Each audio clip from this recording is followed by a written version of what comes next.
'Cause you know I'm tied up, I kept it on the low. Hi, it's Wednesday in the men's room, and this week our topic is legalities. Mostly having to do with a name change and gender marker change. For me, changing my name is really important. In Denmark, you can't change your name to an opposite gender name unless you've gone through the whole process of the gender clinic. It's like a 3-year process, and you've been sterilized. So I would have to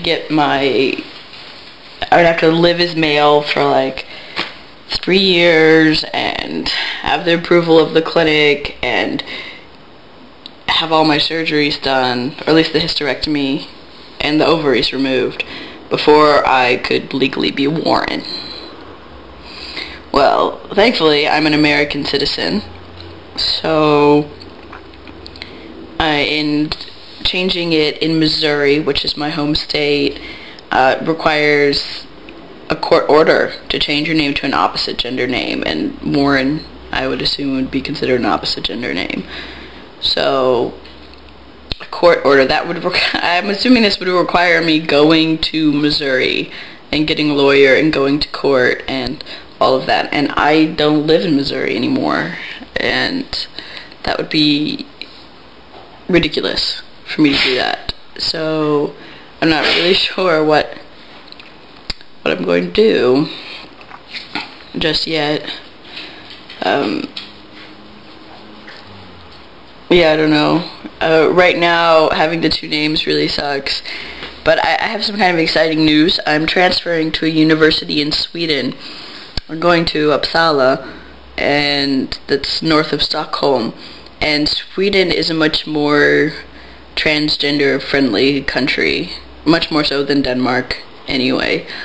For example, in Denmark, the population is about 5.3 million, and there are an average of 5 SRSs, sexual reassignment surgeries, done a year.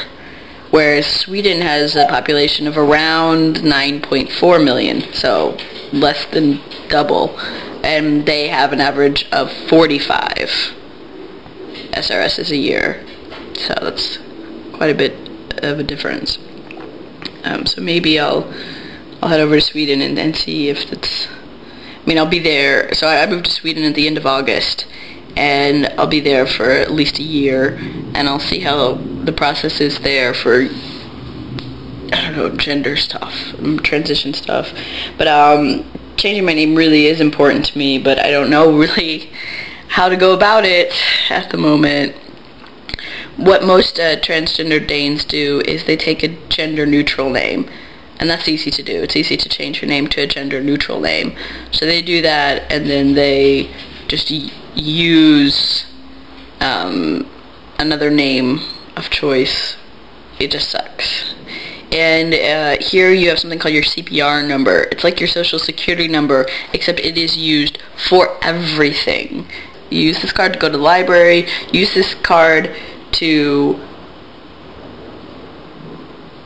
go to the recycling center. It has your address on it, your doctor's name on it. You take it to your doctor's appointment with you. You take it to pick up your prescriptions. Use this. You can't take language classes without it. You can't. You can't be at the university without it. You can't do anything without a CPR number. In this country, it's like your personal identification number, and it's used for everything. And what's important about this with transgender people is that it is an even number if you are female, and it is an odd number if you are male.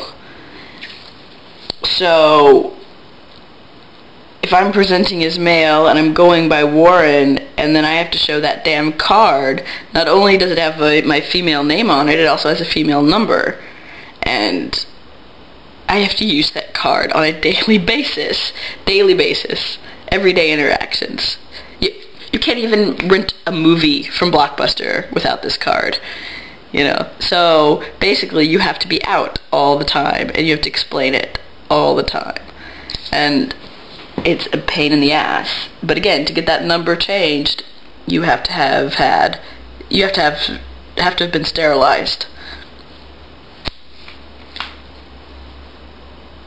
But people are working on that here. The trans community is working on that. They're working on especially the name thing, working on the politicians and trying to get that changed. So hopefully there'll be some progress made with that.